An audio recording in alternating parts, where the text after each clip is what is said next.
तो दोस्तों इस परानू बाबा मंदिर में हमारी मुलाकात घनश्याम मुरली वाले बाबा से हुई। तो आइए उनसे कुछ जानकारी लेते हैं कि ये जो स्थान परानू बाबा स्थान यहाँ पड़ा वो कैसे पड़ा, लोग यहाँ पे दर्शन कब कब करने आते हैं, कब मेला लगता है, आइए हम जानकारी लेते हैं। सिद्धपीठ परानू बाबा ब्रह्मदेव का स्थान है। जो यहाँ पे मन्नत मांगते हैं सब पूर्ण करते हैं। यहाँ पे बाबा का बहुत बड़ी मेला चलता है। सोमवार और शुक्रवार को झरने झरते हैं। जो भक्तों का कल्याण होता हुआ कि भंडारा करते हैं, ब्राह्मण खिलाते हैं, कथा पूजन करते हैं। और यहाँ हमारी माता जी का पहरा है।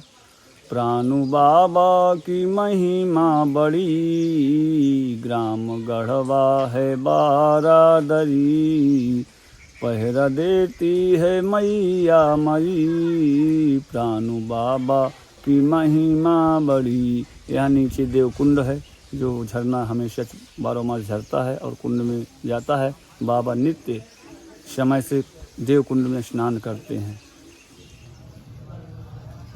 ये पुराने समय में दरी नाम का शहर था, जहाँ आज ये बियावान जंगल है, मेला लग रहा है, लोग आस्था से आते हैं। ये पुराने समय में दरी नाम का शहर है। बाबा जी राजगुरु हैं, बाबा राजा कुप्रहित पंडित भी हैं। ये दरी माता मरीदाई के पुजारी भी थे। बाबा इनकी कुल देवी है माता जी मरीदाई। बाबा के पास एक दिव्य चमत्कारी तलवार थी जो डिबिया में रखा करते थे बाबा, उसकी भी बाबा पूजा किया करते थे। समय आया, राजा ने याचना किया कि पंडित जी यह स्थान हमको दे दीजिए। राजा की जब जानकारी में बात हुई, लेकिन बाबा ने देने से इनकार कर दिया।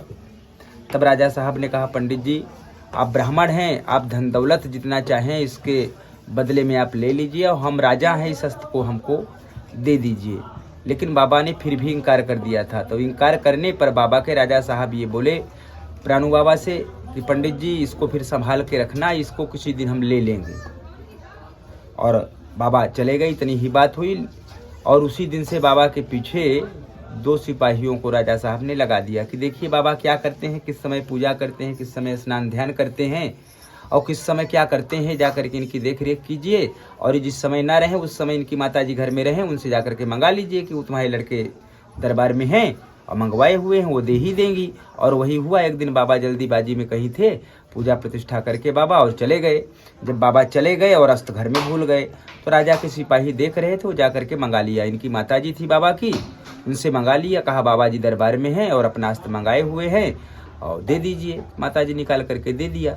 जब अस्त्र लेकर के चले गए मंत्री लोग, सिपाही लोग, तब बाबा वापस आ गए। जब उनको रास्ते में याद हुआ कि आज तो मैं जो है अस्त्र भूल करके चला